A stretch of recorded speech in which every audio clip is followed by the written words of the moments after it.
In 1963, Bill Keith was hired by Bill Monroe to play banjo for the Bluegrass Boys, and with him he brought a technique that we now refer to as melodic style. That forever changed the trajectory of the banjo's role in bluegrass and other genres. Today, almost 60 years later, I'm here to show you how to get started playing melodic style banjo.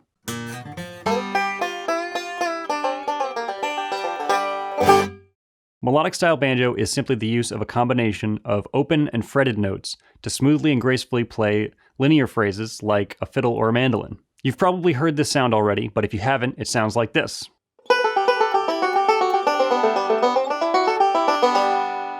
Today I'm going to show you some scales and licks and fiddle tunes, everything you need to get started playing melodic style banjo. But first we should talk about what many people find so challenging about this technique. First, let's think about the keyboard of a piano. I don't play piano, and you might not either, but most people at least understand that the pitches of the piano go from low to high, from left to right. That's the only order that the keys go in, and so therefore it's an intuitive and logical system. That doesn't mean it's easy to play the piano, but it does mean that you'll always have an idea of where to go to find a higher note or a lower note.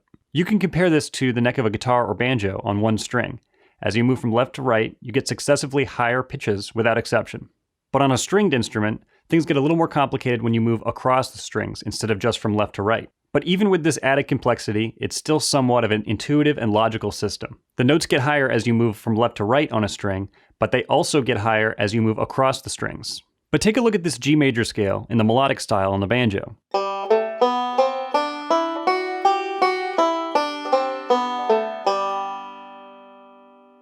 Immediately we're working with a new system. Even with the first two notes, we're going up in pitch, but we're going down a string. And within this scale, this same principle happens over and over again.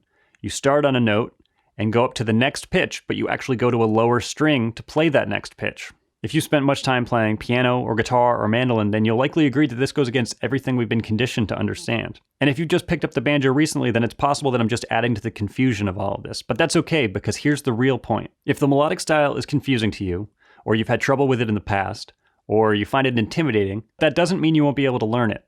It just means that if you're interested in learning this style, then you're going to have to temporarily put aside the fact that it might not make complete sense right now. It might seem unnecessarily complicated. You should really just be prepared to play these examples over and over again until they feel comfortable. At first, it's a challenge just to play the examples, and then it's a challenge to memorize them. But one day you're going to wake up and pick up the banjo, and it's going to feel like it makes sense. And I don't think it does make sense, but it's going to feel like it makes sense, and that's really all we're looking for. Here's another example. Think about an instrument like the trumpet. The trumpet has 3 valves, which means there are 8 possible combinations of open and closed valves. But the trumpet can play way more than 8 notes. One of the challenges with the trumpet is that the same combination of valves can be used for many different notes. This is another fairly unintuitive system, but it doesn't stop people, and I mean normal people, not special musically gifted people, from playing all kinds of complex ideas on the trumpet. And so the confusing and unintuitive nature of melodic style banjo shouldn't get in the way of you making an effort to learn this style. And really at the end of the day, we're still using the same 3 fingers on the same 5 strings. So in order to really get started on the right foot with this technique, you're going to need a combination of scales and licks and fiddle tunes. So here's the G, C, and D major scales in the melodic style.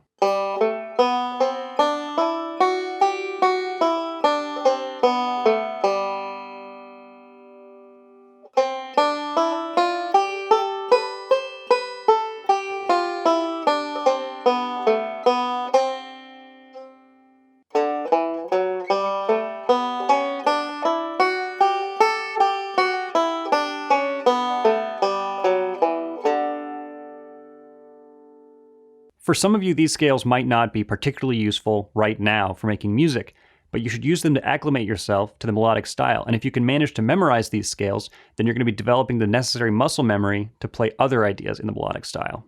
One of the primary uses of the melodic style is in fiddle tunes. So here's Devil's Dream, the tune that influenced Bill Monroe to hire Bill Keith back in 1963.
We can also use this style to periodically make a departure from Scruggs style roll patterns.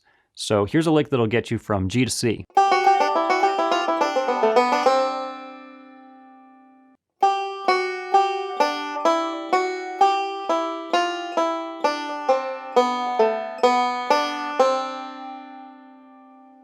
And here's a lick that will get you from D back to G.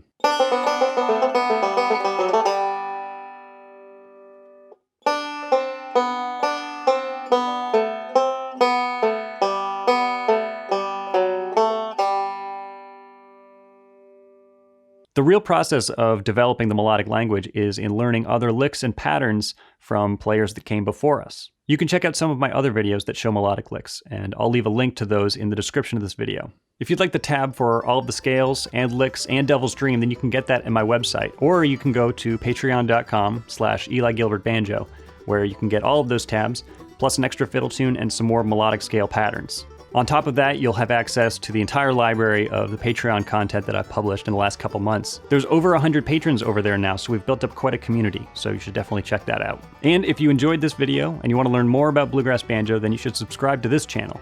And let me know in the comments what else you'd like to hear about in a video like this. Thanks for watching, and I'll see you next time.